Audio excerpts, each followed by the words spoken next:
Thought Bubble Audio.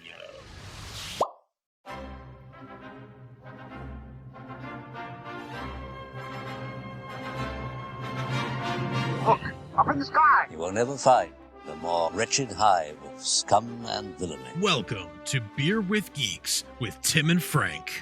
Who are you? I'm Batman. I am Iron Man. Your friendly neighborhood Spider-Man. Hi, Christopher. I'm Nero. My name is Inigo Montoya. You're a wizard, Harry. A couple of guys with a couple of beers and a whole lot of pop culture nostalgia. Make it so, number one. Ladies and gentlemen, the Beatles. I named the dog Indiana. Life finds a way. I am serious. And don't call me Shirley. Now sit back and crack open a cold one, because it's time for Beer with Geeks. It comes in paints. Shaken, not stirred. Great Scott! I was way off. I knew it started with an S, though. Hi, and welcome to Beer with Geeks, where two geeks geek out with beer. I'm Tim, and with me, as always, is my man who loves to tell me to watch stuff. It's Frank. How are you today? Hey. How's it going? I hope you're ready for some space stuff. I'm ready for some space stuff. I could be in a space mood. Yeah. You know, you go through moods, like you're like, oh, I'm not into geology right now. I'm really into dinosaurs. Is that just me? No, I mean, I can definitely relate. Relate. Yeah, well, I guess in geology and archaeology are very closely related. But, you know, like I'm like in like a space mood versus I'm in a superhero mood, or I'm in a this kind of mood, you know, whatever. Sure. So I'm kind of in a space mood. I can deal with some space. I just read Project Hail Mary by Andy Weir, the that's right, author of The Martian and Artemis. I just finished his book, and it was excellent. Good. It was so good. You know, I couldn't get into Artemis. I got a couple chapters in, and I kind of bailed. Yeah, it's more like The Martian than Artemis. Good. All right, it's like the spiritual successor to The Martian. It's that style. Good. Really, it's first person point of view. Really engaging. Real science. Main character is enthralling and fun, and you want to hang out with him, even though he's alone in space and will probably die. You know, like there's a lot of good there, and it moves at a good clip considering how much math and science there is in it. It's good stuff. That sounds like The Martian. Like there's lots of science and math in it, but it's still like it's engaging and keeps you moving. Yep. Keeps you going. Yeah, and it always feels that you feel like you can work with that science. Like yes. I can do that, and that's not something I say lightly, because agreed.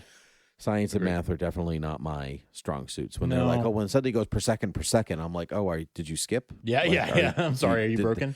Did the needle break? Yeah. So well, yeah. But anyway, Frank, what are you drinking? I'm sipping on some wine tonight. I'm having fancy. A lovely, yes, very fancy, the fanciest boxed wine.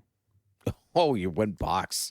But are there like little bits of cardboard in there? I do enjoy no, we're good. I enjoy the Bota box. Because I'm not a wine connoisseur at all, and I now officially reside in the state of New Hampshire, where we have amazing state-sponsored liquor stores that have great deals on pretty decent box wine. So, a Bota box Pinot Grigio is what I'm sipping on tonight. What about yourself? You got a beer?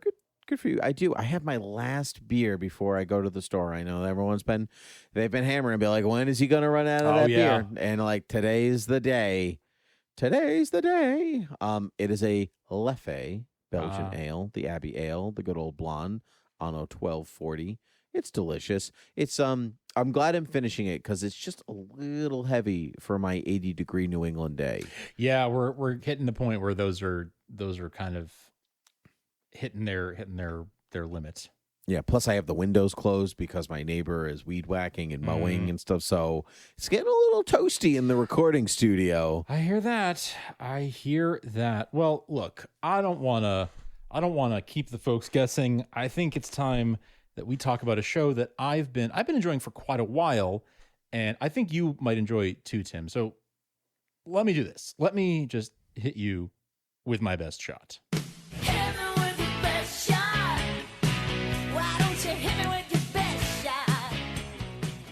So, listen, I have been really enjoying Apple TV's For All Mankind. Have you heard of it? I have heard of it. What do you know about it? Let's start there. Do you know the premise? What do you know when I talk about that show? Well, Frank, I think it was one of Apple TV's first original programming ideas, if I remember correctly. All right. No, but I'm right, though. You are. Wasn't it? You Yeah. are, yes. It was one of their original, it was one of the first original programs that they rolled out. They did the morning show and this show and C, the one with Jason Momoa. Yep, and I didn't watch any of them. Okay. I heard C was just okay, or to pun it, not to be seen. And so I didn't see that. I heard the morning show did not come in or out in a blaze of glory, but it did get better. I wanted to watch it, but you know how it goes when your spouse doesn't really want to watch something, you just not end up watching something. And I get it. Yeah, and that's where we are. So but besides being one of Apple's first shows, do you know like the premise? And I might be wrong here, but the Cold War never ended, or at least the space race never ended, and so it just kept going in perpetuity. So so instead of we went to the moon twice and then we forgot it was even there, they just kept going. They pushed space expansion out as much as it could go, but of course that gets dicey, and because when does space become militarized? When it's mostly women that go to space now, I think, for some reason, or it was actually women that went to space for the first time. I can't remember. I might be making some of this up. You're like 70 to 80% right there. You got it. Right you're doing without good. studying. He didn't do the reading, ladies and gentlemen. Yeah, For All Mankind it's created and written and showrun by Ronald D. Moore, one of the creative forces behind Star Trek: The Next Generation. He is the creative force behind Battlestar Galactica, the reboot. He knows space. He knows space. He knows space very well. And yes, it is an alternate history where, sort of similar to how Superman Red Son is what if Superman landed in Soviet territory Ukraine. instead of the United States. This is what if the Soviets beat us to the moon? Oh, okay. What if I can see. Yeah, they I can got see there where first. I got confused. They got there first, and then we had to sort of so that spurs on the space race even more, right? Right, and we said them, and we just went right to Mars. Correct. Well, not quite, but yeah. So and I will make an effort not to spoil, or at least not to spoil for some time here. I'm going to make an effort not to spoil it all, because I do think Tim might enjoy this show, and I don't want to ruin anything for him. But yeah, why would you try to sell me on a show that I would have no interest in? Yeah. You're not trying to sell me on what's that boat show that you watch? Oh, Below Deck. Yeah. No, that's not for you. That's I'm not even. That's not even for me. That's right. But For All Mankind is and the name For All Mankind, the title comes from in real life, Apollo 11, when we left the plaque on the moon. We weren't sure if we'd ever come back. So we left the plaque and said, we came on such and such a date in July 1969. People from Earth came here. We came for all mankind, for science and for all these things. So it comes from that inscription that was left on that plate. But anyway, yes, the Russians land first. Soviets land first, and they keep beating us at a few things. They land the first. They put the first woman in space. Which then, to your point, you thought is it all women or mostly women who go to space? Not quite, but there are more women and more people of color, people from equity-seeking groups who end up going to space. Sounds like the Russians should have beat us. Am I right, Honestly, folks? yes. Am I right? Yeah. And so what I find so interesting about this show is pretty much from that first few episodes, we diverge from real history almost altogether. Okay. So some of the people, you see John Glenn and you see Neil Armstrong, you see and Buzz Aldrin and those types of people. You see them in the show. They're portrayed in the show. But pretty quickly we move on from them. Mm-hmm. And so they're there, but the events are all fictionalized because now the timeline has changed, right? Right. And it gets really interesting to where, and I'm going to tell you some small details, but they're not spoilers. They're just things that I think sort of are world building. For example, when we landed on the moon, Nixon was president. But because we lost the space race, everyone loses confidence in him, so he doesn't win another term. Watergate never happens. No, Watergate. Oh. Ted Kennedy becomes president instead. All these sorts of interesting alternate history things start happening. there's never a Carter administration, like for that reason. Like all these very interesting, like. yeah, it's very interesting stuff. And they do things like they will have tapes of like Nixon, the famous tapes of Nixon in the White House, right? But instead of talking about a crook, right? Yeah, but faked with like a Nixon impersonator talking about moon stuff or talking about space stuff, and the same thing with Kennedy. And this is it made of cheese? Yes, yeah. So like talking about the space program behind, so you get these very, very convincing, and in fact in season 2, I won't say who the president is in season 2. Not that it's a huge deal, but they do great deep fakes in season 2 where it's like video of this person saying things they definitely never said. It's really, really what I like about it is the alternate history thing and the actual historical events and seeing how things might have panned out differently, sending more women to the moon faster, sending people making a point of like, hey, we have a new crop of astronauts, and look, we have the first Black American, the first female Black American, the first Asian American, like all these, making a point of it. And I don't know if you've ever seen old footage of like when they rolled out like, here's the new Gemini astronauts of like John Glenn and all those early Alan Shepard, those guys. Oh, sure. They kept doing that for a long time in this reality. And when they did, it was always like, look at like the new, basically like, look what new minorities we're sending to space who never got to go before. And it was a thing that in this reality, it's like a thing that NASA and the government were proud to do earlier, spurred on because the Russians did it first. But still, it creates this world where what if people could look up and see, people of all walks of life could look up and see people who look like them doing amazing things like going to space. And what effect does that have on... Gosh, if this show came out in the 80s, they'd be like, you're a commie. Totally. Get out of here. Like, oh my gosh, you could never get totally away with making a show like this. Right. What if the Russians did something good? Yes, and America lost, and that somehow benefited America is not a thing you would have seen 30 years ago. Totally not. To be clear, there's still plenty, like the Russians are not like the good guys in this show or anything like that. Sure. But it's just the spiral of events. Exactly. Yeah. It's just, if we had lost the space race, if we didn't get there first, like we ostensibly lost the space race when we didn't get into space first, right? Yuri Gagarin was the first man in space in real life. And that still happened in this show. But then imagine if we also lost the moon and we got there second. What embarrassment, would the government feel and try to overcompensate, not overcompensate, but try to compensate by doing some objectively good things, maybe motivated by losing. Right. So it's real. That part is really interesting to me. That aspect is really interesting to me. There's also the aspect of, that, actually, wait a second. I have one right here. No one can see this, but I am holding a Fisher Space Pen. And this is the pen that was developed by NASA so that, it could write upside down, write in zero gravity and all that stuff.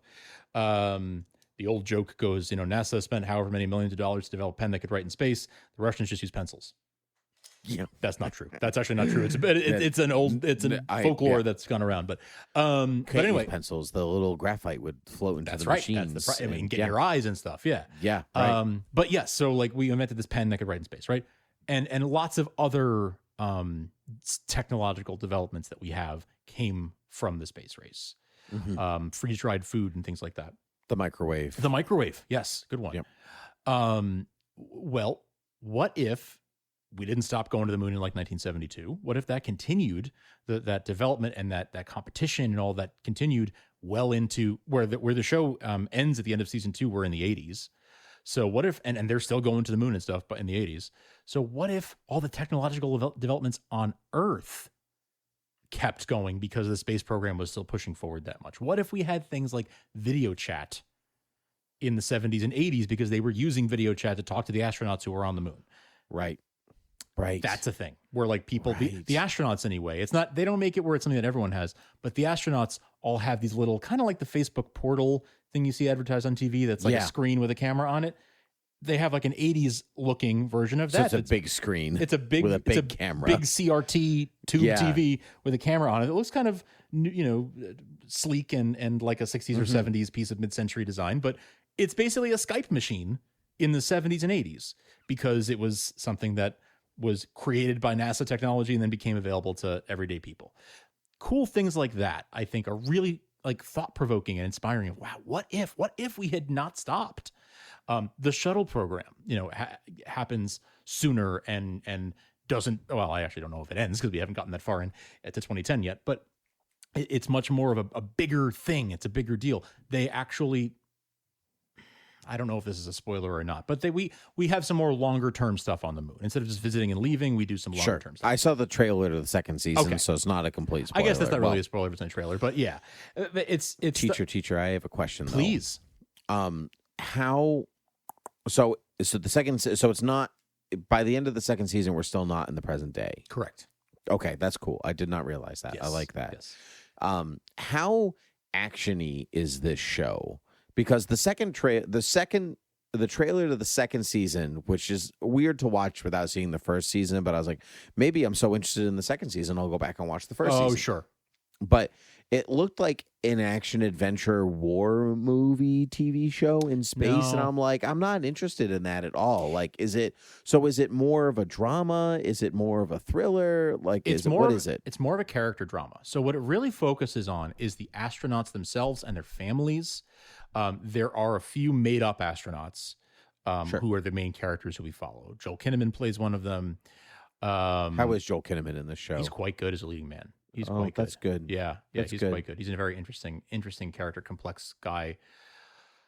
So you have like sort of a handful of astronauts who were sort of following them and their families and how they interact with each other. And there is a real thing where, I mean, you've seen Apollo 13, right? So like, how the astronauts were chummy with each other and how like the astronauts' wives were like the astronauts' wives club, right? And they were all in a social circle together. All the astronauts and their families were in this big circle together. So now imagine that same kind of a circle, but instead of those real people, Jim Lovell and all of them in Apollo 13, now it's these fake characters who are very similar characteristics and stuff, but we can play around with them because there's no like, but wait a second, that didn't really happen to that person. It's a fake person, so it's fine. And there are some really, really cool stories to be told there.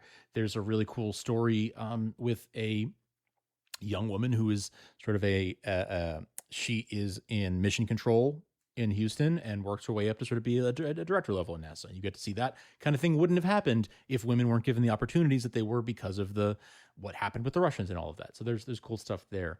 There's a really cool subplot with Werner Herzog, who for those who don't know was actually worked for NASA, helped develop the Saturn V rocket that got us to the moon.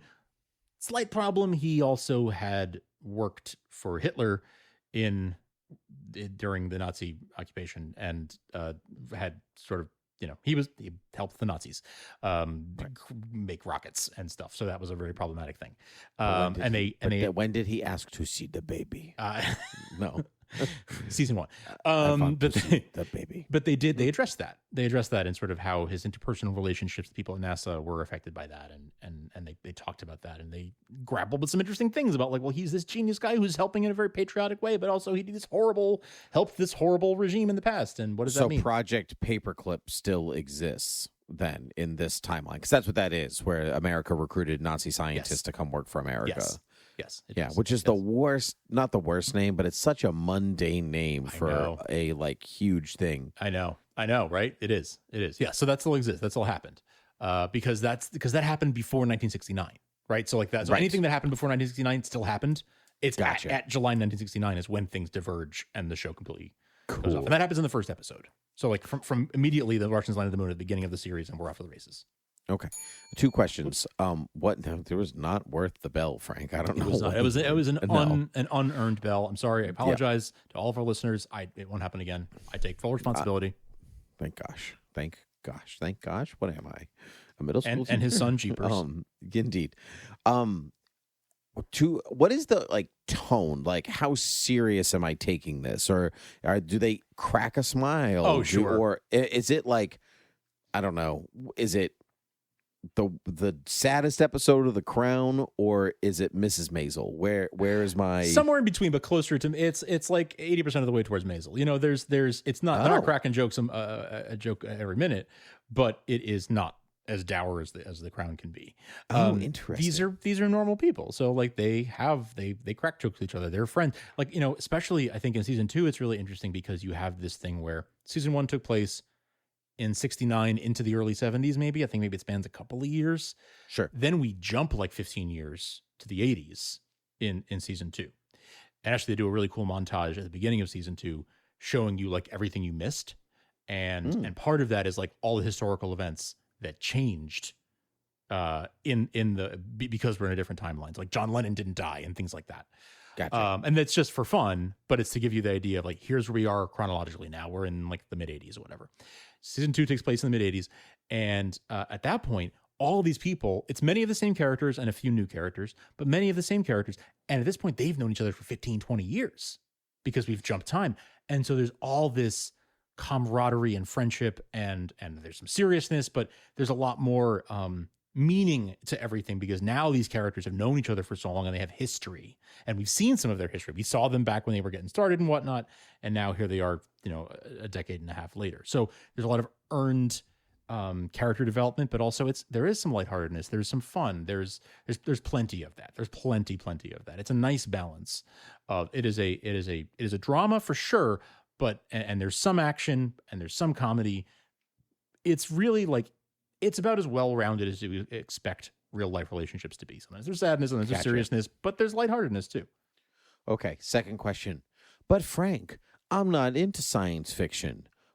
How would I possibly get into it? Asks my wife when I ask her if we can watch this television show. Are you into the inner workings of a paper company and how they sell paper and ship paper and what their warehouse, how that works?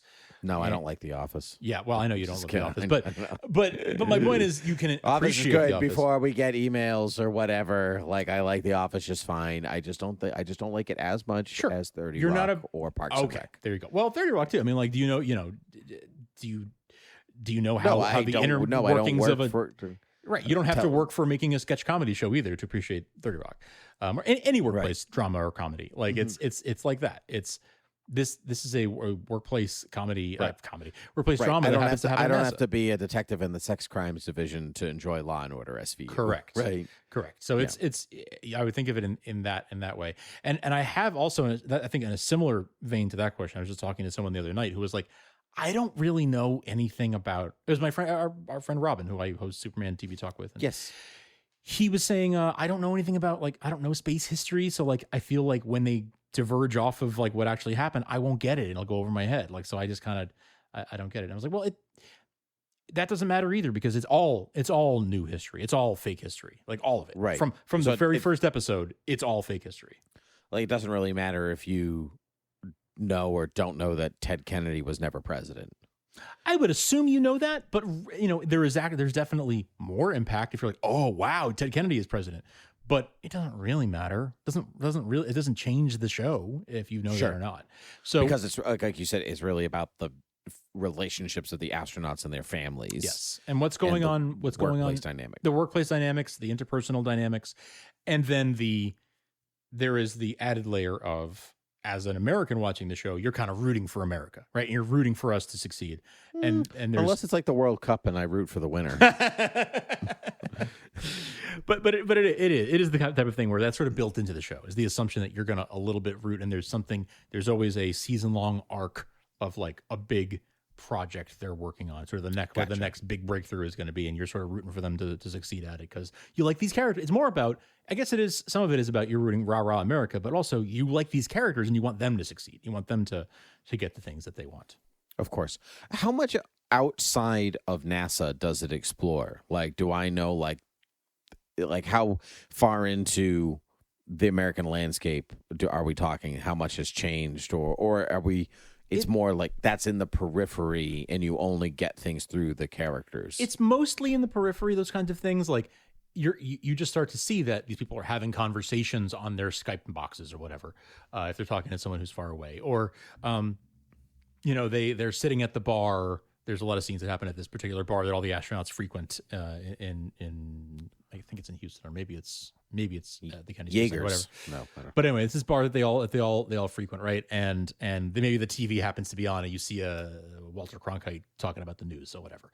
You see those things, and they're more there to add to the story and give a little bit more context, a little bit more world building, but they're not integral to the story. They're more there to add some color. Gotcha. Okay. I mean, I like that. I think when people get scared of alternate history, they're like, but I don't know the real history. How will I cope? I'm like, right. Do you know the real history of every show that you watch? Right. Like, when you watch The Walking Dead, are you concerned about who was president at the time and how that affected things? Or, or when you watch Boy Meets World, I'm like, well, how is this middle-class American family affected by the Clinton administration? Yeah. Is Clinton even president? It doesn't matter. It doesn't matter. It's cool if you do pick up on it. Like, oh, Ted Kennedy was never actually president. That's interesting. It's cool if you pick up on it, but it doesn't really change. Like, you're not going to not enjoy the show because of things like that. It'll just, if you get them, you'll enjoy. It's kind of like when we talk about comic book movies and they throw in pieces of fan service, and when they do it well, it's the kind of thing where if you're a fan and you pick up on it, it's great. If you're a first time, if you've never watched a Thor thing or read a Thor thing before, it doesn't matter that you don't know that the hammer's name is Mjolnir or not. When they say it, you're like, oh, cool, they said Mjolnir. But if they don't, you're just like, all right, Mia, or whatever. Or Mimia. Or maybe like if you know that's Howard the Duck. Yes. Like drinking that martini. Great. If you don't, it doesn't matter because it affects the plot. Zilch. Zero. Right. So it's more like that. And I find those things enjoyable because I did pick up on them. So that added to my enjoyment of it. I also have to say they make really good. There's not a lot of action sequences. There's really, really not. There are a few. They're peppered throughout each season. That's fine. I mean, that's a sell for me. Right. Exactly. Because it's more about the characters and sort of the characters and plot than it is about boom stuff happening. There's a little bit of it, and usually when it's done in sort of a thriller kind of way, in the same way that is Apollo 13 a boom action movie? No, but there's action stuff, there's explosions and stuff, right? Sure. In Apollo 13, but that is in service of the plot. And I would say this is similar, where there are action things or thriller type sequences, but they are in service of the plot, and they're not every episode, and they're not constant. So the last thing I will say is they make really good use of period music from the 60s, 70s, and 80s, and most of the episode titles, if not all the episode titles, are from song lyrics of the day that Ron Moore felt were appropriate. He usually writes the premieres and the finales of each season. He kind of shepherds the show through. And in the season 2 finale, in the last handful of episodes of season 2, there are some really, really good sequences set to music that are really, really freaking cool. So yeah, there's a lot of there's something there for lots of different demographics or lots of different quadrants that I personally find it like a really, really engaging, interesting show. My wife and I both watch it together. I didn't think she'd really be into it, but we watched the trailer and she said, I don't know, maybe it seems kind of history, for history buffs or space people or whatever, space people. But then we watched, I think they dropped the first 2 or 3 episodes of season 1 all at once. And we were like, let's just watch these 2 or 3. And, if Marissa, if you're not into it, you don't have to get into it, but I'm going to keep watching it myself.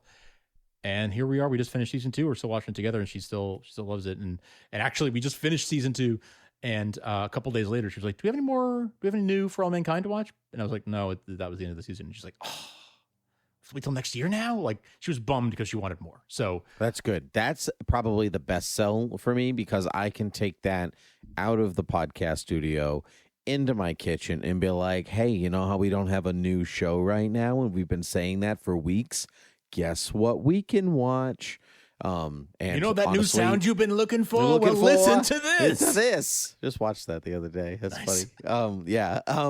And so that's the best sell for me for somebody else. You definitely sold me on the. I 100% would like to watch the show now that I really know the crux of it, because I like alternate history, and I like space. I like NASA, and I like people. I like playing the game like, oh, if, I don't know, if, Norway was never conquered by so-and-so, how does that affect France or beavers, or whatever. I do worry about the beavers a lot. I'm glad you brought that up. I could do a whole half hour on that. I like that stuff. I like so this is totally up my alley. And if Marissa, who is not into space or science fiction or loud explodey things, liked the show and wanted more, that's a good sell for me. Yeah, it's very cool. It's a look at like what might have been and what still could be in the future. But yeah, I hope you check it out. I'd love to hear what you think about it if you do get a chance to check it out. But I think that kind of wraps it up for us for today. Thanks for listening. You can find us at beerwithgeeks.com, thoughtbubbleaudio.com. Thank you to everyone who has listened to Save Me, the Smallville anthology. It means a ton to me that so many of you have listened. I don't know how much I've talked about it on this show. I know I've talked about it on Supergirl TV Talk, but this is the podcast that I've been putting together with a couple of friends for several months now, and is a documentary about the making of Smallville. We are now 10 years on from the series finale of Smallville, hard to believe, and we released a documentary podcast. We're going to go one month at a time for 6 months and tell the whole story of the making of Smallville. That just launched at smallvilleanthology.com, getting some great feedback on that. So thank you to everyone who's checked that out. And if you haven't, please consider checking it out. It would mean a lot to me personally. And I'm really, really proud of the work that we've done. I've never done a show like this before. It's very different than Beer with Geeks. It's a documentary style, sort of more like an NPR style type of audio storytelling type of thing. I'm very proud of it. So please check it out if you haven't already, and rate and review that show, Save Me, the Smallville Anthology, and this show on Apple Podcasts and Overcast and Spotify and Stitcher and TuneIn and Amazon and everywhere that you can find your podcasts. You can support all of our shows, all the Thought Bubble Audio shows at patreon.com/thoughtbubbleaudio. You'll be helping us to make new shows like Save Me or like our friends at Hate Watch with us here on the network just started a new podcast all about Everwood, where they're covering the old WB show Everwood, going through, doing a rewatch. A lot of fun for folks who are into that era of WB. Honestly, same time as Smallville was coming out. So there you go. But check those out. Patreon.com/thoughtbubbleaudio, thoughtbubbleaudio.com, at beerwithgeeks, beerwithgeeks@gmail.com. If you want to send Tim your thoughts about him not liking The Office. And those are all the best places to find us and hang out with us and support us on the internet. So even though, Tim, you know what, yeah. even though you don't like The Office, even though you hate The Office with a fiery passion of 1,000 suns, I am still your friend. Yeah. No, it's fine. I'm still your friend. I still love you despite that huge character flaw of yours. And thank you. I'm glad we can be space people together. And I hope I gave it my best shot, buddy. Gave it my best shot. You did. I already told you that I was going to watch it, so I don't know why you're being apologetic. So, but maybe I won't now. Who's to say? But anyway, go watch The Office instead. Maybe I will. No, Office is fine. It's just overhyped. It's just overhyped. Oh man. All right. Well, I am out of here. So Frank, always a pleasure. So until next time. Cheers.